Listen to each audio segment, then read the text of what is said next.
I was thinking about all the jobs that I had the other day and all the guys I used to work with.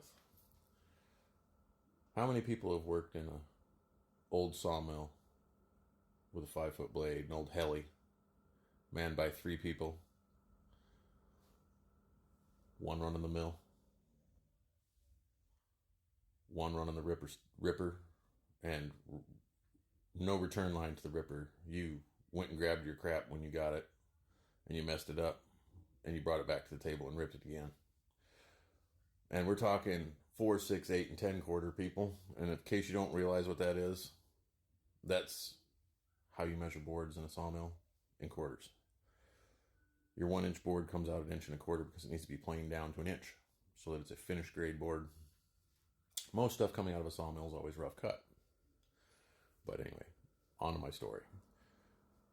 You have those three people, the ripper, or the sawyer, the ripper, who also manages to man that blade, because if a chunk of wood gets caught in that 5 foot blade, that blade will go like this and destroy itself. You have about 30 seconds to get all the way up to that 5 foot circle blade and take your piece of banding that you got folded in half and go pick the wood out. And if you can't pick it out, you need to go shut the mill down. You need to go pull the main lever and tell the sawyer you're going to shut her down so that you can get that crap out of there before you destroy a blade, and you have to have it hammered and retoothed, which is about $5,000. That was back in the day. Now on to the ripper. The ripper guy was responsible for manning that blade and ripping the boards. You rip too much of that board off, you're ripping dollars away. And let me tell you what, if the owner of that sawmill standing up on that chain, grading your lumber while he's doing that, you're going to get chewing, and a big one. And it ain't going to be nice, because they never were. You know who you are. But the guy stacking boards now on the green chain down at the end. Now, some days I ran the ripper and stacked the boards off the green chain because we were short a guy because somebody didn't show up. But me, Mitchell, and Keith were the main guys who ran that sawmill. And we put out thousands of feet of lumber. A couple semis a week, at least one semi a week with just the three of us. And like again, 4, 6, 8, and 10 quarter, depending on what the order was. Plus the cants. 3 guys. Nowadays, you couldn't put somebody in that position that would survive. They'd die. And you know what? I got that job because I went down there for fun. I went down there because I wanted to hang out with my buddies and smoke a little pot. So we did. And we worked. We worked our guts out every day. And you know what? It'd be over 100 degrees in that building some days. And I worked in a foundry. I worked there too. And it was hotter than a foundry some days. Just a cheap steel building with the oldest mill in Iowa in it. Now let's move on to another job. I worked in California for an $80 million company that liked to use illegal immigrants for labor. $80 million in California. So they could definitely afford to pay employees. And they could definitely afford to pay employees a good wage. And I was one of the only bosses that actually worked and got the respect of my men, because the guys always said that most of the white guys there that came out just pointed fingers and told everybody what to do. And I was the guy that kept them in good spirits, kept them going, and worked right next to them. I never told them anything that they needed to do that I wouldn't do right with them. That's lost on people nowadays. People just want to be the boss.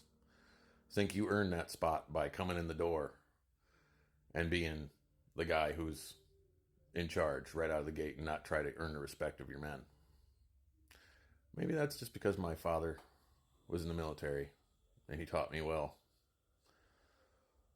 And he was a tank mechanic.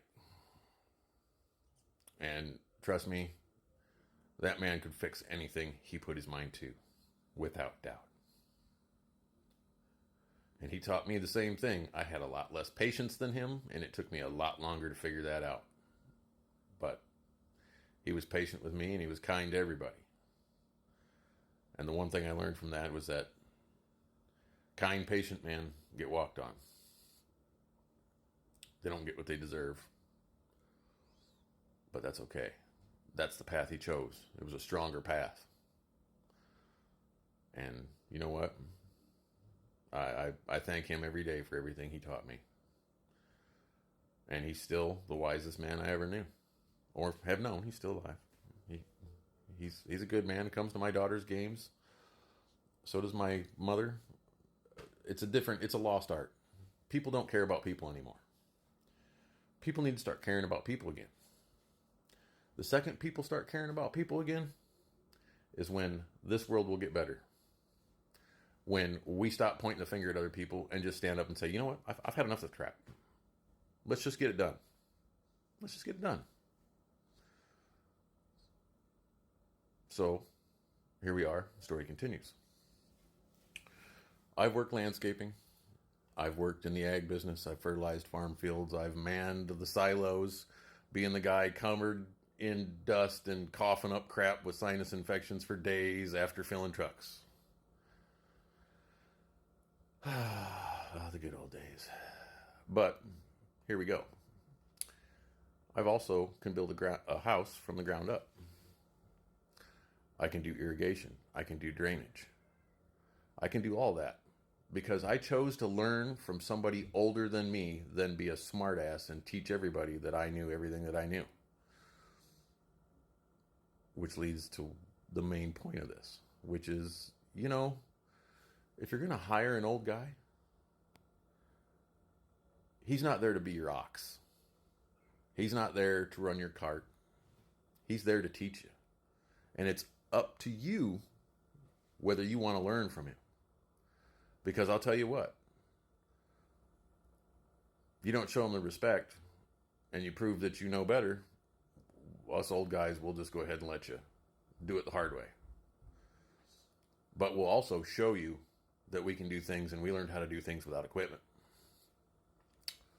We learned how to do things the hard way.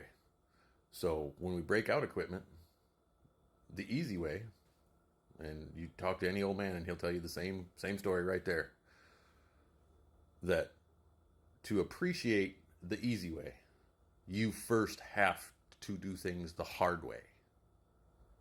If you don't do things the hard way, you'll never appreciate the easy way. And it's lost. Everybody just gets to jump in and do things straight to the easy way. Okay, just like these. Most of them are given to me.